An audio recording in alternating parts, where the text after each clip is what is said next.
Selamat pagi Bapak Ibu yang kekasih di dalam Tuhan Yesus Kristus.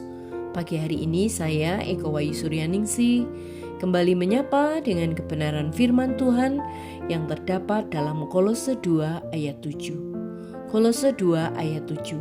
Hendaklah kamu berakar di dalam Dia dan dibangun di atas Dia. Hendaklah kamu bertambah teguh dalam iman yang telah diajarkan kepadamu, dan hendaklah hatimu melimpah dengan syukur. Amin. Bapak Ibu yang kekasih di dalam Tuhan, sikap bersyukur adalah kehendak Tuhan bagi kita, karena sikap itu mengembangkan iman kita. Bagaimana rasa bersyukur itu mengembangkan iman kita? Karena rasa syukur itu terjadi ketika masa-masa sulit, ketika segala sesuatu terasa tidak masuk akal, ketika kita tidak dapat memahaminya, ketika doa-doa kita tidak terjawab, ketika tidak ada yang berjalan sesuai dengan keinginan kita. Rasa syukur terjadi ketika kita dapat berkata dalam keadaan seperti itu, Tuhan, aku tahu Engkau yang memegang kendali. Aku tahu Engkau mengasihi aku, dan aku tahu Engkau dapat mendatangkan kebaikan dari semua ini. Aku bersyukur bahwa Engkau lebih besar daripada masalah-masalahku. Siapapun kita dapat bersyukur kepada Tuhan atas hal-hal yang baik. Tetapi jika kita dapat bersyukur kepada Tuhan, bahkan di saat-saat yang sulit, iman kita akan bertumbuh lebih kuat seiring akar kita semakin dalam. Habakuk sedang mengalami masa-masa sulit. Dia berkata, sekalipun pohon ara tidak berbunga, pohon anggur tidak berbuah, hasil pohon zaitun mengecewakan.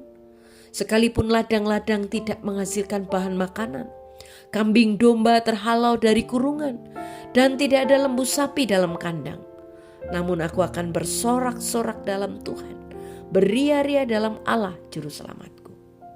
Habakuk 3 ayat 17. Di tengah semua hal buruk yang terjadi, Habakuk bersukacita. Apa yang menyebabkan rasa syukurnya? Dia memutuskan untuk menemukan sukacita itu di dalam Tuhan. Aku akan bersukacita di dalam Allah juru selamatku. Bapak Ibu yang kekasih di dalam Tuhan, ketika segala sesuatu di dalam hidup terasa berat, kita dapat bersyukur kepada Tuhan yang adalah juru selamat kita. Dia akan menolong kita. Kita tidak sendirian. Dia tidak meninggalkan kita. Itulah alasan untuk kita bersyukur kepadanya. Mampukah kita bersyukur kepada Tuhan ketika hidup terasa buruk? Itulah ujian utama untuk kedalaman iman kita. Saat kita mengalami masa-masa sulit, janganlah kita melihat apa yang hilang.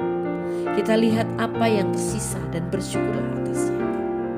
Kolose 2 ayat 7 mengatakan, berakarlah di dalam Dia dan bangunlah di atas Dia. Hendaklah kamu dikuatkan dalam iman yang telah diajarkan kepadamu, dan limpahkanlah ucapan syukur. Kehendak Tuhan bagi kita adalah rasa syukur yang radikal, mengucap syukur dalam segala hal.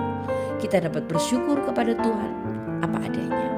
Dia telah berjanji untuk menolong kita melewati situasi-situasi yang sulit ini, dan kita akan mendapati iman kita semakin kuat karenanya.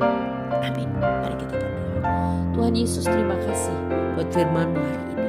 Kami dikuatkan, kami diteguhkan, dan biarlah kami boleh melewati masa-masa yang sulit ini dengan tetap bersyukur kepada Tuhan. Dalam nama Tuhan Yesus, Allah yang menyertai kami.